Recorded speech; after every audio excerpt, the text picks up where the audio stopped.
Good morning boys and girls of class 5 class 5 ছেলেমেয়েরা দেখো আজকে তোমাদের একটা গ্রামারের সিলেবাসে টপিকস আছে সেন্টেন্স অ্যান্ড ইটস কাইন্ডস অর্থাৎ বাক্য এবং তার প্রকার। তো অলরেডি তোমরা মোটামুটি সেন্টেন্স কী জিনিস জানো। সেন্টেন্স কাকে বলে না কতগুলো ওয়ার্ড ওয়েল অ্যারেঞ্জড হলে, ওয়েল অ্যারেঞ্জড বলতে না যদি পরপর ভালোভাবে সাজানো যায়, এলোমেলোভাবে বসিয়ে দিলে হবে না, এবং ওয়েল অ্যারেঞ্জড করে যদি দেখা যায় যে একটা সুন্দর মিনিং আসছে ওখান থেকে, সেটাই হচ্ছে বাক্য এবং সেটাই হচ্ছে ইংলিশে সেন্টেন্স। তো মোটামুটি বাংলায়ও তোমরা বাক্য শিখেছো, ইংলিশেও সেন্টেন্স কাকে বলে জানো। তো এবার আমরা চলে যাব কয়েকটা প্রকারে, সেন্টেন্সের টাইপ বা কাইন্ডস অফ সেন্টেন্সেস। পাঁচ প্রকার সেন্টেন্স। প্রথমে হচ্ছে অ্যাসার্টিভ,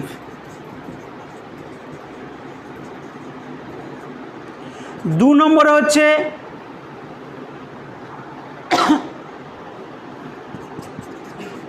ইন্টারোগেটিভ,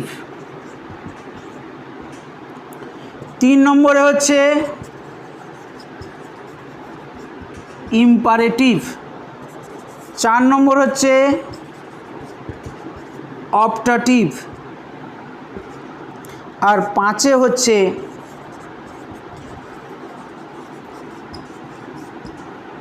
এক্সক্লামেটরি সেন্টেন্স।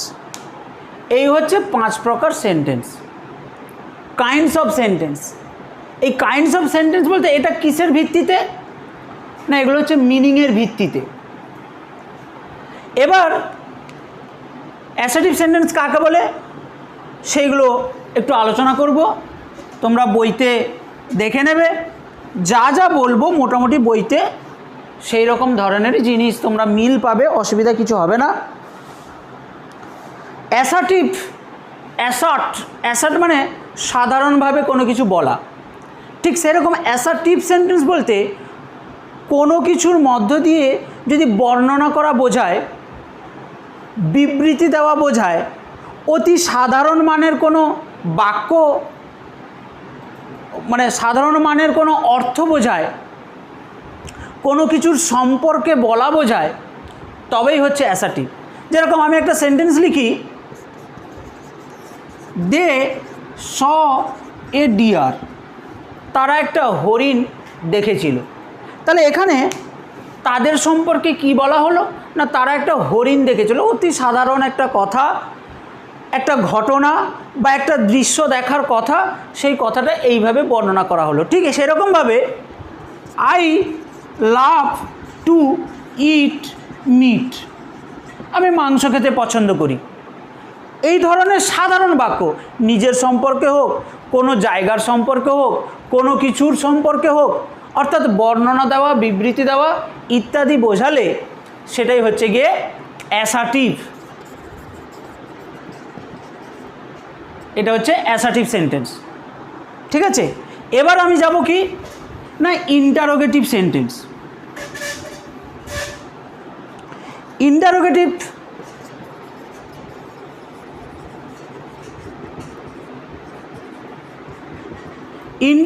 মানে ইন্টারোগেট করা মানে প্রশ্ন করা। তাহলে যে বাক্যের দ্বারা ইন্টারোগেট করা হয় অর্থাৎ প্রশ্ন করা হয়, প্রশ্ন করা বোঝাবে, সেটাকে ইন্টারোগেটিভ সেন্টেন্স বলবো। এবার ইন্টারোগেটিভ সেন্টেন্সে আর একটা উপায় কি চেনার উপায় না, শেষে অবশ্যই একটা কোশ্চেন মার্ক থাকবে। যেরকম এক্সাম্পলটা কি,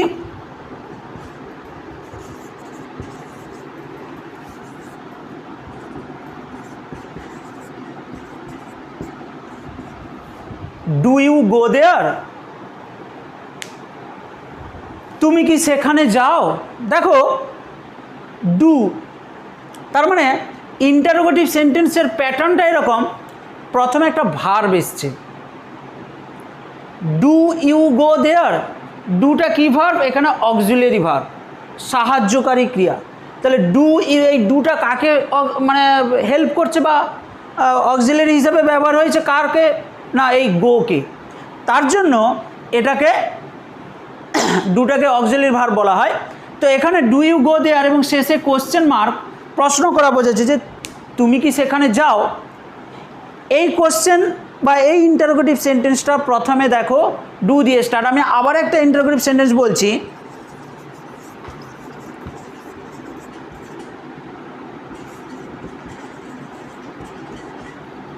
নেক্সট সেন্টেন্সটা কি লিখেছি, হোয়াই ডু ইউ গো দেয়ার, কেন তুমি সেখানে যাও।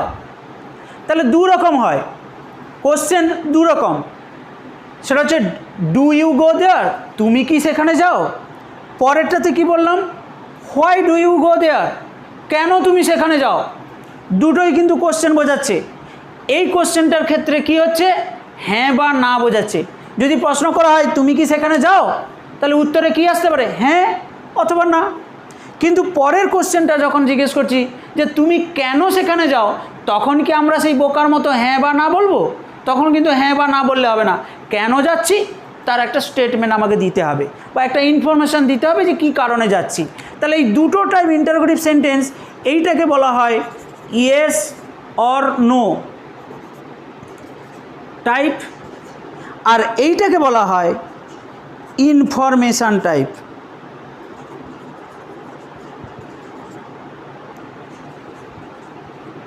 তাহলে দুটো টাইপ ইন্টারোগেটিভ সেন্টেন্স, একটা হচ্ছে ইয়েস অর নো টাইপ, অর্থাৎ যে প্রশ্নের দ্বারা হ্যাঁ বা না উত্তর আসার সম্ভাবনা আছে, আর যে প্রশ্নের দ্বারা হ্যাঁ বা না বললে হবে না, রীতিমতো তোমাকে কিছু জানান দিতে হবে, মানে ইনফরমেশান দিতে হবে, তাই সেটাকে বলে ইনফরমেশান টাইপ। তাহলে ইন্টারোগেটিভ সেন্টেন্স তোমরা বুঝতে পেরেছ। এবার আমি যাব এর পরেরটা, ইম্পারেটিভ সেন্টেন্স। ইম্পারেটিভ কথার সেন্টেন্সের মধ্যে তিনটে জিনিস বোঝায়, আদেশ, উপদেশ, অনুরোধ। গো দেয়ার,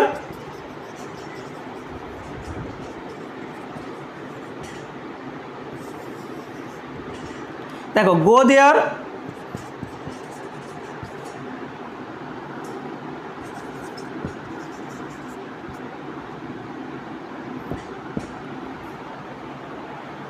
একটা সেন্টেন্স লিখলাম গো দেয়ার, পরেরটা লিখলাম প্লিজ গো দেয়ার, তারপরেরটা লিখব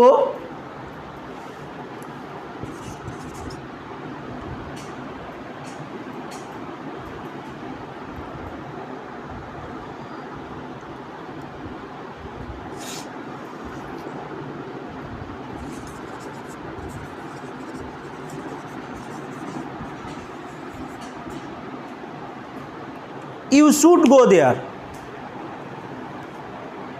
দেখো এই সেন্টেন্সটা আমি পরে আলোচনা করছি, লাস্টেরটা। প্রথমটাতে দেখো গো দেয়ার, সেখানে যাও, অর্ডার করা বোঝাচ্ছে। পরেরটা দেখো প্লিজ আছে, অনুরোধ করছি সেখানে যাও, রিকোয়েস্ট বোঝাচ্ছে। আর এইটার মিনিং কি বোঝাচ্ছে, ইউ শুড গো দেয়ার, তোমার সেখানে যাওয়া উচিত, পরামর্শ দেওয়া বোঝাচ্ছে, অ্যাডভাইস। তাহলে ইম্পারেটিভ সেন্টেন্সের মধ্যে অর্ডার আসবে, রিকোয়েস্ট আসবে, অ্যাডভাইস আসবে। এবার এই যে ইউ শুড গো দেয়ার, এটা মিনিংটা বোঝা যাচ্ছে যে অ্যাডভাইস বোঝাচ্ছে। এই অ্যাডভাইসের বাক্যগুলো আবার অন্যরকমভাবে হয়, ডোন্ট গো দেয়ার, মানে নেগেটিভ করলে সেখানে যাওয়া উচিত, সেখানে যেও না। বা রেসপেক্ট এল্ডার্স, রেসপেক্ট এল্ডার্স মানে বড়দের শ্রদ্ধা করো। এই ধরনের বাক্যগুলো সবসময় এই অ্যাডভাইস বোঝায়। তাহলে ইম্পারেটিভ সেন্টেন্স তিন রকমই হয়, অর্ডার বোঝালেও ইম্পারেটিভ হয়, রিকোয়েস্ট বোঝালেও ইম্পারেটিভ হয়, অ্যাডভাইস বোঝালেও ইম্পারেটিভ হয়। আর এই ইম্পারেটিভ সেন্টেন্সগুলোর ক্ষেত্রে কিছু বৈশিষ্ট্য হচ্ছে, ভার্বটা প্রথমে থাকে, তবে এখানে সাবজেক্ট আর অবজেক্ট উজ্জ্ব থাকে। সাবজেক্ট উজ্জ্ব থাকে, কিছু কিছু ক্ষেত্রে অবজেক্টও উজ্জ্ব থাকে, অর্থাৎ কে বলছে সেটা বলা থাকে না, কাকে বলা হচ্ছে সেটাও বলা থাকে না, কিছু কিছু ক্ষেত্রে কী করতে বলা হচ্ছে সেটা বলা থাকে। সেজন্য সাবজেক্ট একদমই মেনশান হয় না, পুরোটাই উজ্জ্ব থাকে। অবজেক্ট কিছু ক্ষেত্রে থাকে, কিছু ক্ষেত্রে থাকে না, সেটাই হচ্ছে ইম্পারেটিভ সেন্টেন্স। এরপরে যাব অপটাটিভ সেন্টেন্স।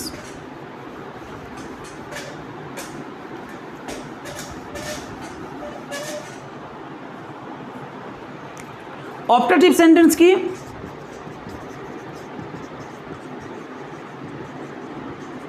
অপটাটিভ সেন্টেন্স হচ্ছে ইচ্ছা প্রকাশ করা, প্রার্থনা করা। ইচ্ছা প্রকাশ করে কি না, গড ব্লেস ইউ, ভগবান তোমার মঙ্গল করুন। গড ব্লেস ইউ, ভগবান তোমার মঙ্গল করুন, এগুলো হচ্ছে প্রার্থনা করা। তারপরে কি, আচ্ছা না সরি, আগের সেন্টেন্সটা এটা হলো না, ঠিক এটাকে এইটাই হবে, মে গড ব্লেস ইউ, না আগেরটা নয়, God bless you only, God bless ইউটা হবে না, হবে মে গড ব্লেস ইউ। তারপরে কি,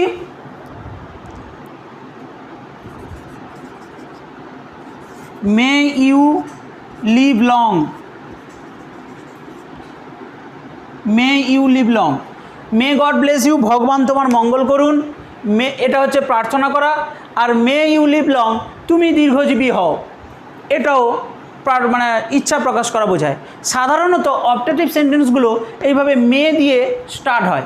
মেটা হচ্ছে একটা মোডাল ভার্ব, কিন্তু সেই মোডাল ভার্ব দিয়ে স্টার্ট হয়, এটা কোনো ইন্টারোগেটিভ সাইন শেষে থাকে না, শুধু ফুল স্টপ থাকে। এই হচ্ছে অপটেটিভ সেন্টেন্স, অর্থাৎ যে বাক্যের দ্বারা ইচ্ছা প্রকাশ করা, প্রার্থনা করা বোঝাবে, সেইগুলোকেই বলা হয় অপটেটিভ সেন্টেন্স। এরপরে যাব কি না, এক্সক্লামেটরি।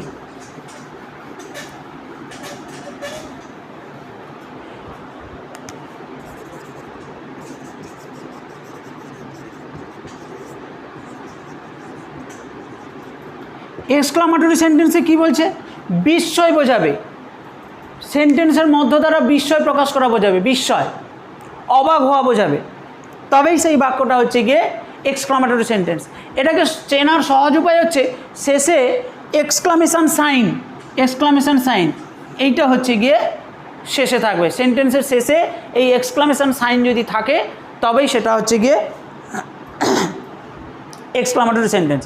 এখন একটা এক্সাম্পল দিই, হোয়াট এ নাইস বার্ড।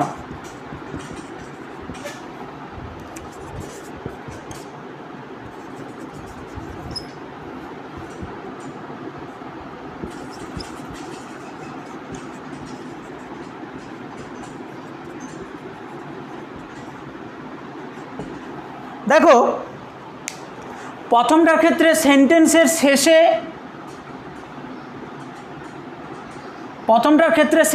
শেষে, এক্সক্লামেশন সাইন দিয়েছি, হোয়াট এ নাইস বার্ড, কি সুন্দর পাখি, বলার মধ্যে একটা বিস্ময়, অবাক, চমৎকার লাগার ব্যাপার থাকছে, তাই শেষে এক্সক্লামেশন সাইন, বিশ্বচিহ্নটা শেষে। আর পরের বাক্যটার ক্ষেত্রে দেখো হুররে, তোমরা জানো পার্টস অফ স্পিচ পড়েছো, পার্টস অফ স্পিচের মধ্যে হুররে, অ্যালাস, ফি, ব্র্যাভো, ওহ, আহ ইত্যাদি এই সমস্ত প্রনাউন্সিয়েশনগুলো বা এই ধরনের ওয়ার্ডগুলো ইন্টারজেকশান, তাহলে ইন্টারজেকশান থাকলে তারপরে এক্সক্লামেশন সাইন। এখানে কি বলা হচ্ছে না, hurray we have won the match, আনন্দের সহিত বলা হচ্ছে হুররে আমরা ম্যাচ জিতেছি। তাহলে দেখো প্রথম উপরটার ক্ষেত্রে দেখো সেন্টেন্সের শেষে এক্সক্লামেশন সাইন, আর দ্বিতীয়টার ক্ষেত্রে দেখো শেষে ফুল স্টপ, কিন্তু মাঝখানে মানে শুরুতে একটা ইন্টারজেকশন ব্যবহার করা হয়েছে, যে ইন্টারজেকশনের পরে এক্সক্লামেশন সাইন বসছে, মানে বিশেষযোগ চিহ্ন বসছে, এটাও কিন্তু একটা এক্সক্লামেটরি সেন্টেন্স। তাহলে এই হচ্ছে তোমাদের কাইন্ডস অফ সেন্টেন্স। এবার দেখবে আরেক ধরনের সেন্টেন্স হয়, সেটা কেবলমাত্র নট ব্যবহার আর নটের না ব্যবহার। এই 5 রকম সেন্টেন্স হলো, আর 2 রকমের সেন্টেন্স পাওয়া যায়, সেটা হচ্ছে একটা হচ্ছে affirmative,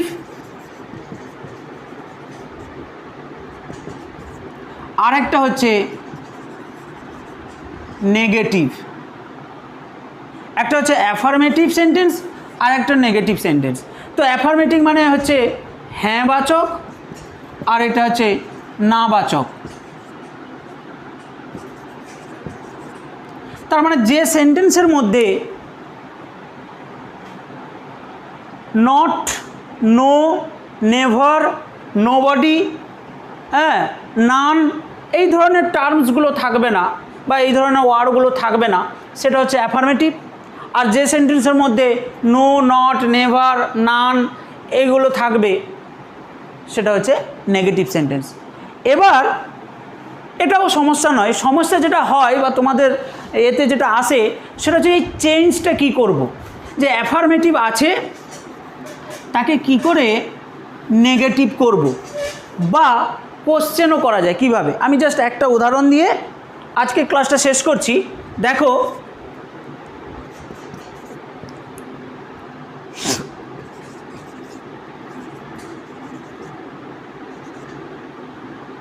he was a man, সে ছিল একজন মানুষ। এটা অ্যাসার্টিভ সেন্টেন্স কেন? নো, নট, নেভার এসব কিছু নেই। তো এর মধ্যে একটা ভার্ব আছে, এই ভার্বটা কী ভার্ব? বি ভার্ব, পাস্ট টেন্সের বি ভার্ব, ওয়াজ বা ওয়ার, এখানে ওয়াজ আছে। এবার এই বি ভার্ব যদি থাকে বাক্যের মধ্যে, be verb, have verb, modal verb, তোমরা জানো be verb am, is, are, was, were, shall be, will be, আর মোডাল ভার্ব হচ্ছে may, might, can, could, shall, would, should, হ্যাঁ, ought to, need to, dare, must ইত্যাদি আছে, ওইগুলো modal verb. আর have verb হচ্ছে have had, have has had, shall have, will have, এগুলো হচ্ছে হ্যাভ ভার্ব। অর্থাৎ এইগুলো যদি থাকে বাক্যের মধ্যে তাহলে এটাকে নেগেটিভ করার জন্য কি করতে হবে? ওয়াজটাকে মানে সেই ভার্বটাকে সামনে নিতে হবে। ওয়াজ হি এ ম্যান দিয়ে জিজ্ঞাসা চিহ্ন, ওয়াজ হি এ ম্যান দিয়ে জিজ্ঞাসা চিহ্ন। তাহলে এই ভার্বটাকেই শুধু সামনে নিলেই কিন্তু সরি, এটা নেগেটিভ নয়, এটা ইন্টারোগেটিভ হয়ে গেল।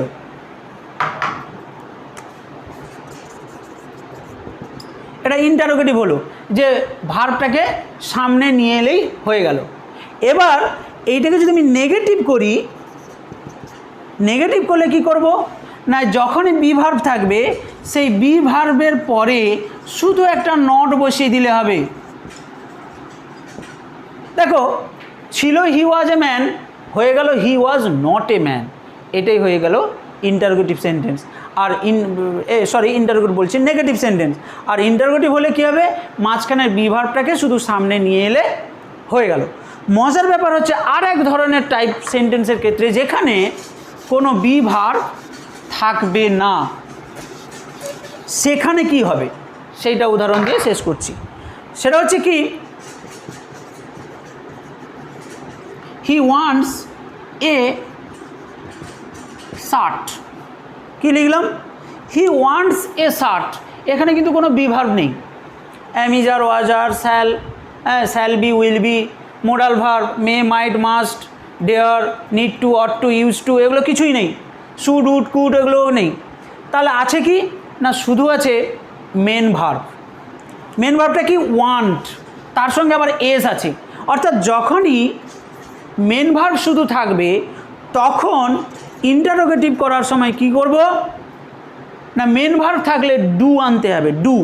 এবার দেখব মেন ভার্বের সঙ্গে এস আছে, তার মানে হবে ডাচ। তাহলে হবে ডাচ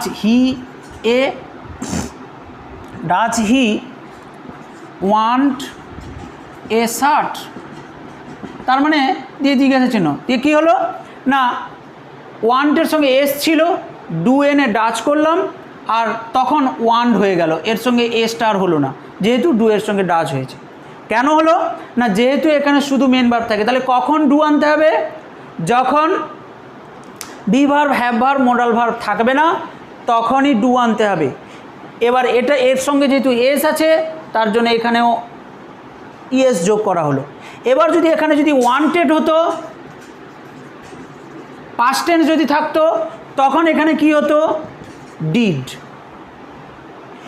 এখানে যদি কোনো কারণে শুধু ওয়ান্ট থাকতো তাহলে এখানে কি হতো? শুধু হতো ডু।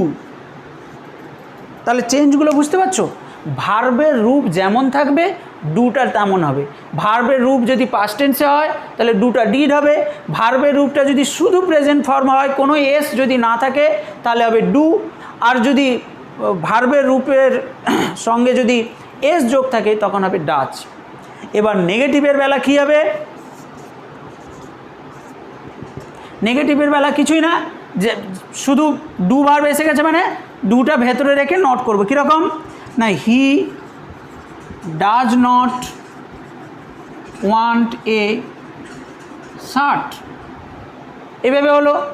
আবার যদি এখানে ডাজ নট না করে করা হয় তাহলে হবে হি ডিড নট ওয়ান্ট, আবার অথবা ডু নট ওয়ান্ট। এবার ডুটা কখন হবে? যখন হিটা থার্ড পারসন সিঙ্গুলার নাম্বার হলে তখনই ডাজ হয়। সাবজেক্ট যদি থার্ড পারসন সিঙ্গুলার নাম্বার হয় তখনই ডু এর সঙ্গে বা কোনো না কোনো ভার্বের সঙ্গে এস বাই এস যোগ হয় প্রেজেন্ট ইনডিফিনাইট টেন্সে। এটা মনে রাখবে, সাবজেক্ট যদি থার্ড পারসন সিঙ্গুলার নাম্বার হয় আর টেন্স যদি প্রেজেন্ট ইনডিফিনাইট টেন্স হয় তাহলে মেন ভার্বের সঙ্গে এস বাই এস যোগ হবে। অর্থাৎ সেই যুক্তিতে এখানে ডুটাও ডাজ হচ্ছে। আর ডু কখন হবে? যখন এটা থার্ড পারসন সিঙ্গুলার নাম্বার হবে না, ফার্স্ট পারসন বা সেকেন্ড পারসন হবে, তখন শুধু ওয়ান্ট হতো, তখন হতো শুধু ডু। আজকে থাক, ভালো করে পড়বে।